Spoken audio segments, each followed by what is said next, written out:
لیکن اگر اس کا یہ عمل اللہ کی بارگاہ میں قبول نہ ہو تو اس کے اعمال کرنے کا مطلب اور فائدہ کیا ہے؟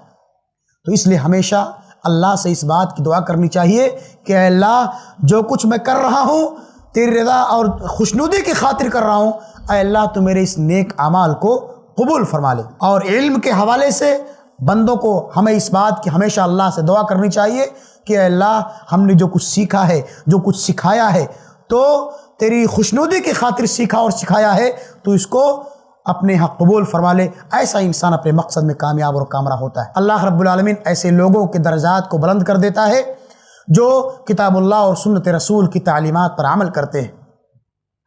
تعلیم کے حوالے سے اسلام نے اپنا کیا کردار ادا کیا ہے، اسلام کا رول کیا رہا ہے تعلیم کے حوالے سے، اس کو ہم اور آپ جاننے کی کوشش کرتے ہیں۔ سب سے پہلی بات یہ ہے کہ اسلام کی یا قرآن کی جو پہلی آیات نازل ہوئی وہ علم کے حوالے سے ہیں۔ اقرأ بسم ربک الذی خلق خلق الانسان من علق اقرأ وربک الاکرم الذی علم بالقلم علم الانسان ما لم یعلم۔ جب اللہ کے رسول کو ان آیات کے ذریعے سے نبی بنایا گیا تو اللہ کے رسول گھبرائے ہوئے اپنے گھر پر آئے، اپنی جان کا خدشہ لاحق ہوا نبی کو، اپنے گھر پر آئے، اپنی بیوی سے کہا زملونی مجھے چادر اڑا دو، مجھے اپنی جان کا خطرہ لاحق ہو رہا ہے۔ حضرت خدیجہ رضی اللہ تعالیٰ عنہا آپ کو ورقہ بن نوفل کے پاس لے جاتی ہیں۔ ورقہ بن نوفل اس بات کی تائید کرتے ہیں، ان کو بتاتے ہیں اللہ کے رسول کو کہ ڈرنے کی کوئی ضرورت نہیں ہے، اللہ نے آپ کو نبی اور رسول بنایا ہے۔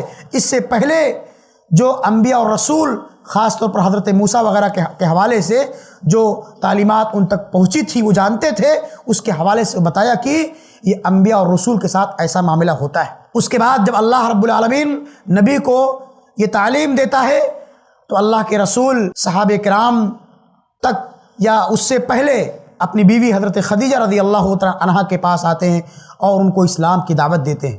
اپنے جگری دوست حضرت ابوبکر صدیق رضی اللہ تعالیٰ عنہ کو اسلام کی دعوت دیتے ہیں۔ اپنے چچیرے بھائی حضرت علی رضی اللہ تعالیٰ عنہ کو اسلام کی دعوت دیتے ہیں۔ اپنے غلام کو اسلام کی دعوت دیتے ہیں۔ تو 5 لوگ اسی دن اللہ کے رسول کے ہاتھ پر بیعت کر لیتے ہیں اور اسلام قبول کر لیتے ہیں۔ اس کے بعد دھیرے دھیرے اسٹپ بائی اسٹپ اور لوگوں کی کوششوں سے، محنتوں سے، اور لوگ اسلام حلقے بغوش اسلام ہوتے ہیں، اسلام کے دائرے میں داخل ہوتے ہیں۔ جب صحابہ کرام کی ایک جماعت بن جاتی ہے تو اللہ کے رسول کتاب اللہ اور سنت رسول کی تعلیم کو عام کرنے کے لیے، لوگوں کو علم سکھلانے کے لیے مکہ کی اس پہاڑی پر جسے دار